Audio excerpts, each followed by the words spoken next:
BRICS is going to expand with 19 more country and this one is a direct challenge to the G7 countries क्योंकि आपको तो ये पता ही होगा कि ब्रिक्स में कौन कौन से कंट्री आते हैं।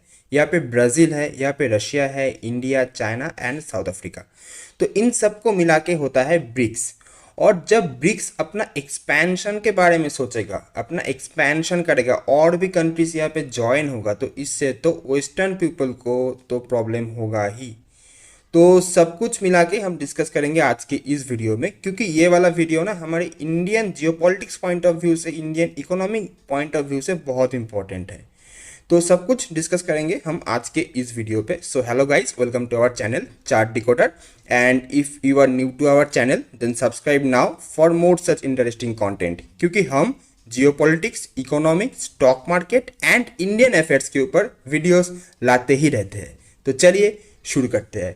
एंड शुरू करने से पहले और एक बात, your subscribe matters, your subscribe matters for us, क्योंकि आप जब हमारे चैनल को सब्सक्राइब करते हैं ना तो हमें बहुत एंथू मिलता है। तो सब्सक्राइब नाउ। तो शुरू करते हैं। आप यहाँ पे देख सकते हैं कौन कौन सी कंट्री यहाँ पे है, ब्रिक्स नेशंस। और जो न्यूज़ है सबसे पहले जो हम डिस्कस करेंगे, ये फर्स्ट पोस्ट का एक न्यूज़ आर्टिकल है। यहाँ पे आप ये क्लियरली देख सकते हैं, BRICS receives membership request from 19 countries before annual summit. मतलब 2023 में साउथ अफ्रीका में ब्रिक्स का एनुअल समिट होने वाला है और उसके पहले आप एक बार ये वाला नंबर सोच के देखिए, 19 कंट्रीज। मतलब इतना सारा कंट्री से जब एप्लीकेशन आता है ब्रिक्स के और एज ए मेंबर कंट्री बनने का, तो ब्रिक्स का इम्पोर्टेंस तो और भी ज़्यादा इंक्रीज होता है। और इसमें तो एकदम वेस्टर्न कंट्रीज जैसा कि यूएस, यूके, फ्रांस, सब लोग तो एकदम आंख लगा के बैठे हैं कि यहाँ पे क्या न्यूज़ आता है, कौन कौन से कंट्री यहाँ पे ज्वाइन होता है। क्योंकि जब ब्रिक्स का एक्सपेंशन होगा ना, तो ये G7 कंट्रीज के लिए एज ए कंपिटिटर ब्रिक्स यहाँ पे आगे आ सकता है। तो ये तो G7 कंट्रीज के लिए एक बहुत ही चिंता का बात है। तो यहाँ पे हम ना geopolitical point of view and economy point of view से बहुत सारा न्यूज़ डिस्कस करेंगे। तो सबसे पहले हम एक बार यहाँ पे देख लेते हैं कि ब्रिक्स कितना इम्पोर्टेंट है, ये कितना इम्पोर्टेंट हो सकता है। आप यहाँ पे देख सकते हैं कि the BRICS which represents around 1/5 of the world's economy. Can you imagine, मतलब इन 5 कंट्री से वर्ल्ड का 1/5 इकोनॉमी बिलोंग होता है। Has emerged as a powerful new voice in the world. At present, the 5 members of the BRICS contribute 16% to world trade and around 24% to global GDP।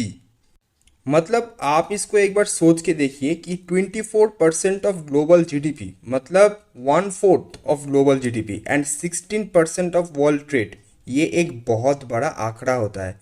तो आप समझ सकते हैं कि ब्रिक्स का इम्पोर्टेंस कितना ज़्यादा है।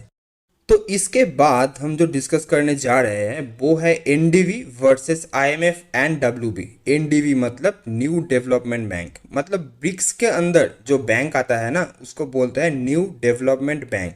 और उसके साथ हम कंपैरिजन करेंगे international monetary fund and world bank के। तो आप एक बार समझ सकते हैं ब्रिक्स जो कंट्रीज है वो यहाँ पे बैक कर रहा है एनडीवी को, और जो आईएमएफ एंड डब्ल्यूबी है मतलब वर्ल्ड बैंक है उसको बैक कर रहा है ऑल ओवर वर्ल्ड से जो यूनाइटेड नेशंस है, मेनली जो वेस्टर्न नेशंस है। यहाँ पे इंडिया और चाइना भी है, लेकिन ये तो एकदम क्लियर कट है ना, जो एनडीवी है वहाँ पे वेस्ट एकदम से नहीं है।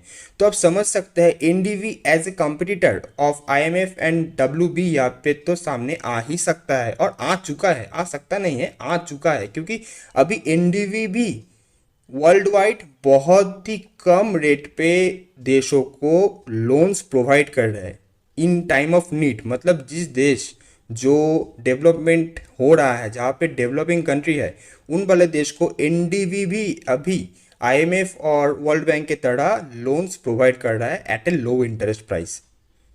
और अभी इस वाले स्लाइड पे ना हम डिस्कस करेंगे BRICS as a competitor for G7 countries.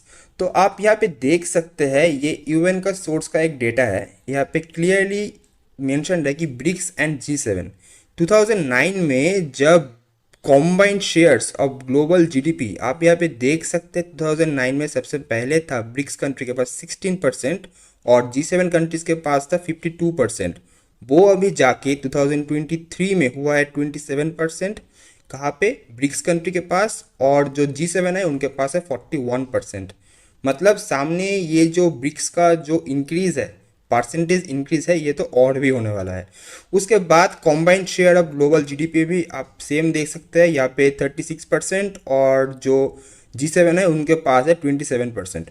उसके बाद combined share of global population, यहाँ पे तो इंडिया और चाइना मिल के सबको हरा देंगे, तो आप समझ सकते हैं यहाँ पे है 41%, कहाँ पे, ब्रिक्स कंट्रीज के पास, और उनके पास है सिर्फ और सिर्फ 17%। एंड परमानेंट सीट जो यूएनएससी में है, ब्रिक्स कंट्री के पास दो और उनके पास है तीन, दो मतलब यहाँ पे चाइना और रशिया है। तो आप समझ सकते हैं ब्रिक्स कंट्री का एज ए ग्रुप कितना इंपॉर्टेंस है। तो आप यहाँ पे ये क्लियरली समझ सकते हैं कि जो ब्रिक्स कंट्रीज है वो सामने G7 कंट्रीज का एक बहुत बड़ा कंपिटिटर होके फील्ड में उतरने वाला है। तो ये तो वेस्टर्न कंट्रीज के लिए एक चिंता की बात है।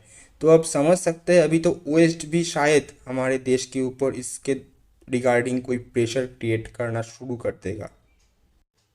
तो अभी हम जो बात करेंगे वो है challenges for India, balance between west and east. मतलब आप समझ सकते हैं अभी तो वर्ल्ड में क्या चल रहा है, after second world war cold war चल रहा है। उसके चलते सबसे पहले ये होता था यूएस एंड रशिया के बीच में, लेकिन अभी ये हो रहा है यूएस एंड चाइना के बीच में, जो ट्रम्प ने शुरू किया था ट्रेड वॉर। तो सब कुछ मिला के अभी जो प्रॉब्लम हमारे सामने हम देख सकते हैं वो है हमारे देश को अपना जो नॉन अलाइनमेंट पॉलिसी है उसको ठीक तरीके से फॉलो करना होगा, क्योंकि हमें तो यहाँ पे करना है बैलेंस। हमें यूएस भी चाहिए, हमें रशिया भी चाहिए, हमें यूएस से भी ट्रेड करना है, हमें रशिया से भी ऑयल मंगवाना है।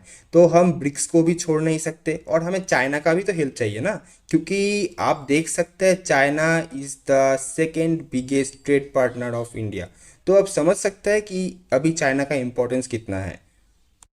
और आखिर में मैं जिस टॉपिक के ऊपर यहाँ पे डिस्कस करने जा रहा हूँ वो है डीडॉलराइजेशन। मतलब ब्रिक्स कंट्री जो अपना करेंसी लाने वाला है, जिसके ऊपर अभी टॉक्स चल रहा है कि अगर ब्रिक्स अपना करेंसी लेके आता है तो ये डॉलर का एक सबसे बड़ा कंपटीटर होगा। अभी तो इंडिया भी हमारे रुपी को इंटरनेशनलाइज करने की कोशिश कर रहा है, लेकिन जब ब्रिक्स अपना करेंसी लेके यहाँ पे आ जाएगा तब ब्रिक्स करेंसी यहाँ पे लीड करेगा। आप ये समझ सकते हैं कि ब्रिक्स में ना 5 नेशन का, 5 बड़ी बड़ी इकोनॉमी का यहाँ पे कंट्रीब्यूशन होगा। 5 आप छोड़ दीजिए, आप 3 को यहाँ पे पकड़ लीजिए, एक है इंडिया, दूसरा है चाइना, तीसरा है रशिया।